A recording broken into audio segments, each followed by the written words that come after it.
Bienvenue sur votre chaîne Malilimoui. Sentez-vous très à l'aise car c'est la fête. C'est la fête qui continue. Tiens, bon, aujourd'hui beaucoup vont se demander, je vais parler de quoi? Bon, je vais parler de Tezos et je vais parler de Fantôme.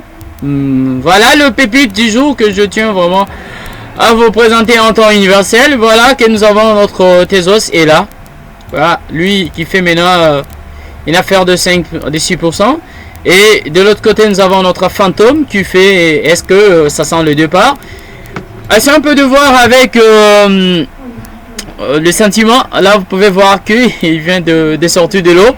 Tezos s'envole, donc c'est le moment qu'il faut rattraper le train. Donc, est-ce que c'est vraiment trop tard? De l'autre côté, sur Coin Paprika, on peut voir le sentiment des Tezos en vie. Voilà, Tezos, où es-tu? Ouais, voilà, te voilà.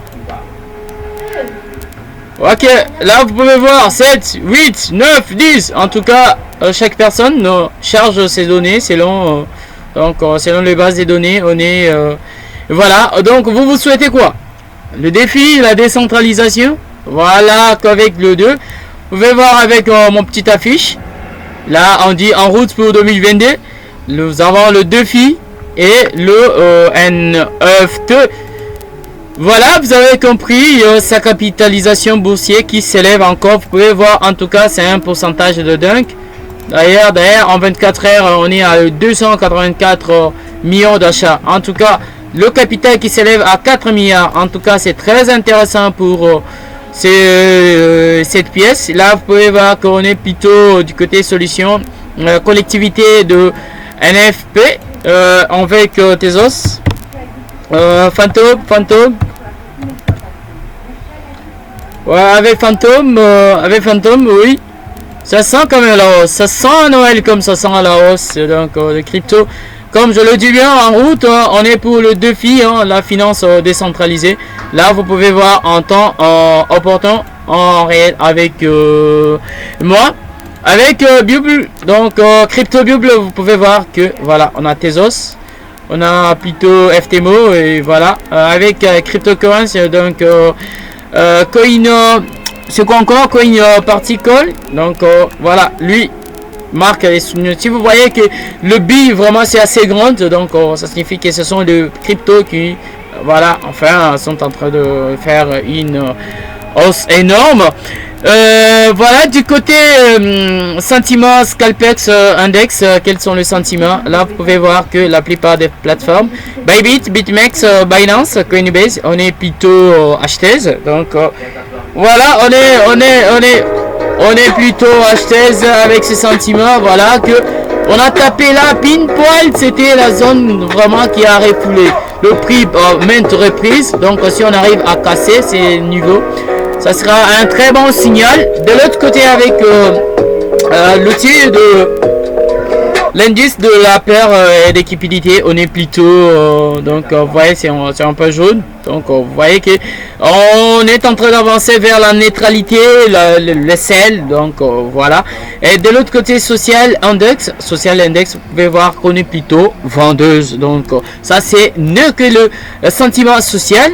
Et avec le sentiment et les ordres du marché, là vous pouvez voir que un petit peu les acheteurs commencent encore à regagner. Là vous pouvez voir avec moi que on est venu juste chercher chercher le niveau, chercher des zones clés où il y avait des ordres pour pouvoir entamer cette continuité. Mais avec cette clôture de ces dojis, ça semble être un peu impeccable.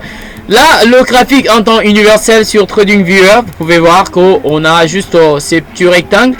On est en train de faire de range juste à l'intérieur. Le niveau qu'il faut surveiller, donc le niveau qu'il ne faut pas que le prix casse, c'est le niveau 48. Le niveau qu'il faut surveiller, d'où en insérant le moyenne Ishimoku. Ishimoku, il peut nous en dire plus. Donc on est entre la Tenkan et la Shikuspan. Donc il y a une guerre qui s'annonce. Si vous regardez la SSB, on est plutôt baissière. Donc soyez très attentifs à présent. Nous allons voir le graphique des Tezos FTMO. D'abord avec Tezos, avec FTMO, vous pouvez voir que comme je le dis bien, donc on est plutôt, on a cassé ce niveau de Trendline, donc voilà, qu'on est venu là, on est juste là, on bloque le prix n'arrive pas à casser 2.38. Donc ça signifie qu'il y a une forte résistance à ce niveau ici. Par rapport à ce que je pense, on peut nous faire une tasse avec 11. Donc revenir là, pile poil, retester, donc soit faire un pullback et puis avant d'aller chercher le niveau, voilà le point qu'il faut surveiller avec FTMO.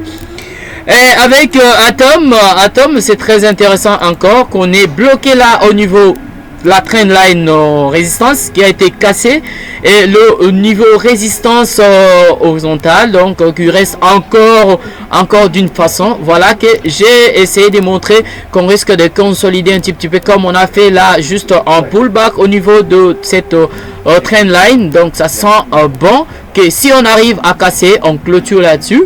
Ça sera un sentiment plutôt d'aller un peu plus loin, d'aller chercher pourquoi pas le niveau 42, le niveau 42. Alors je voudrais faire encore cette musique, voilà, ça sent Noël, je sais que vous avez fêté chez vous à la maison, ça sent très bien.